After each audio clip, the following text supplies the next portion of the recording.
Ciao, bienvenue dans À vos marques, l'émission du championnat de la Sprint League. Aujourd'hui, les résultats de la J2 et l'annonce des matchs et des dates de la J3. Nous avons pu assister durant ces derniers jours à une lutte sans merci et des retournements de situation au niveau des résultats jusqu'à la dernière seconde de cette J2.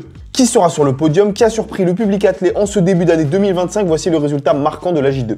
La Sprint League marquait cette semaine l'arrivée de Jerry Lecomte et directement avec une double victoire, en l'occurrence un face-à-face avec Andy Velnon, ce qui signifie qu'Andy ne sera plus le leader du classement de cette J2. De l'autre côté, c'est Jean-Claude Pouda qui, dans un duel à 6 points entre 2e et 3e face à Two Rangers, Carson vient choper les 3 points de la victoire, un record personnel et également un doublé avec une victoire supplémentaire face à Thomas Gignoux. Fait assez rare, les deux matchs nuls entre Valérie Nance, Ronald Guirand d'un côté et Axel Baptistine et Fabien Burja de l'autre. 2 points de prix au final, ce qui leur permettra tout de même d'avancer au classement. Dans la suite des résultats, la super performance d'Oumar Bamba qui passe sous les 7 secondes et lance enfin sa saison. 6 points de prix, un message très fort envoyé à ses adversaires à qui il n'a laissé aucune chance. Autre duel marquant, le duel fratricide entre Diego Subilo et Lidéric Bernard qui voit Diego s'imposer et continuer sa belle progression sur 60 mètres avec un enchaînement de records depuis le début de la saison.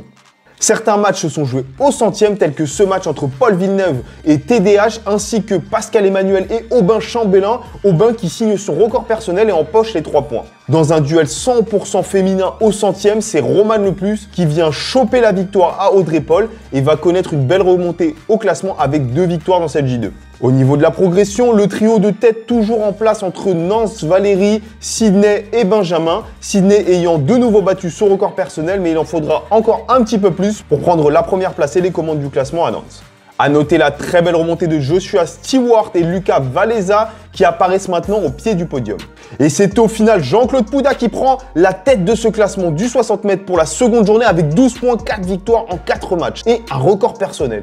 Carton plein également pour Ange-Daniel Kwame et Victor Giraud qui complètent le podium. A noter l'égalité parfaite entre Conan et Paul qui ont tous les deux également 4 victoires et 7,40 de meilleures performances cette saison. Cédric, Arthur, Sydney, Dylan, Aman, Mehdi, Raphaël, Diego et Hippolyte à l'affût du moindre faux pas pour choper la couronne. À signaler la meilleure performance du championnat avec Jerry Lecomte et ses 6,70 qui arrivent très fort avec déjà 9 points.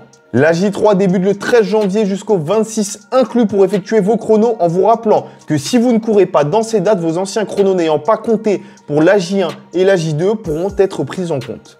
Alors que l'on arrive à la moitié du championnat, de gros duels s'annoncent dans cette 3e journée avec Jean-Claude Pouda qui sera opposé à Jerry Lecomte et Jordan Jals.